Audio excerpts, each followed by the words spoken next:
The South China Sea is one of the most important yet controversial regions on Earth. All the countries have EEZs, or zones that are 200 miles off the land, where they still own the resources present there. But the issue comes as many of these countries have overlapping EEZs. Countries like China, who are more powerful militarily, are claiming land that is not theirs, and since they are much more powerful than all other nations, other countries just have to sit back and watch.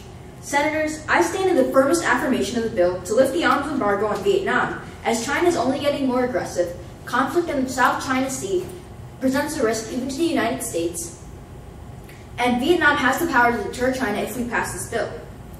For one, China is getting only more aggressive. According to Bonnie F. Glazer, Senior Advisor for Asia at the Center of Strategic International Studies, the risk of conflict in the South China Sea is significant. China, Taiwan, Vietnam, Malaysia, Brunei, and the Philippines have competing territorial jurisdiction claims, particularly over the rights to explore oil and gas in the region. And freedom of navigation is also a huge issue. These tensions are shaping and rising about the growth of China's military power and its intentions. And the same article further states that China has embarked on a substantial modernization of its maritime forces. Basically, this all means that China is growing its military power, and the other countries can't keep them in check. And by raising the arms embargo on Vietnam, we can help keep China in check. Additionally, this conflict in the South China Sea poses a great threat to us.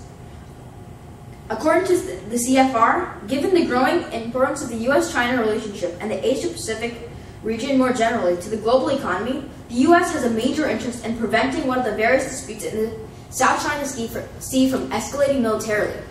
And although some may state that by providing Vietnam with weapons and raising the arms embargo, that we would actually cause the war, this is not true because they can keep China in check by having military power.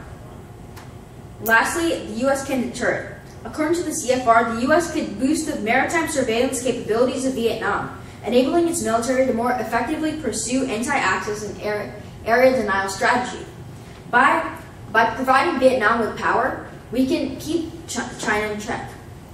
In summation, I stand in the firmest affirmation of the bill to remove the arms embargo on Vietnam, as in the South China Sea, it can hurt the United States.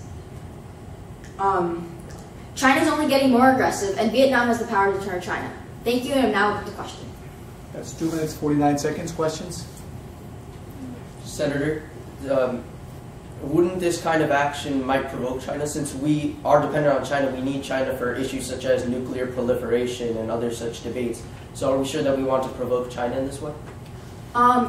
Actually, we're not provoking China in this sense because we're simply trying to stop them. And although that may provoke them, we can't just let a country do whatever they want, even if they're our partner.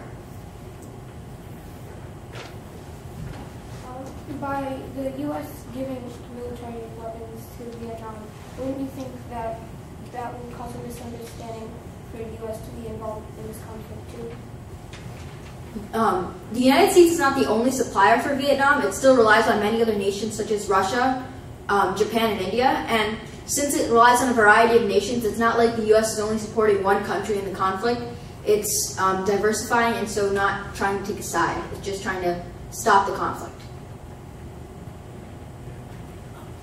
Senator, you stated before that giving weapons to Vietnam would keep China in check, but how do you know those weapons may be used for, how do you not know those weapons may be used for like various other purposes? Can you explain a little bit more, like what purposes? Like, for example, when U.S. stepped into Iraq for a war, it created many terror cells because they managed to get a hold of the weapons U.S. had supplied to people there trying to fight them off. If the same thing happened in Vietnam and sparked another war, wouldn't U.S. be responsible for lifting the trade embargo? However, this is a completely different situation than Iraq because U.S. is not putting any boots on the ground. It's simply providing military weapons to help stop the conflict in the region. And there's no, it's not like it's making Vietnam use those weapons. It's just trying to have that as a, in case it gets threatened. More questions? All right. Thank you, Senator.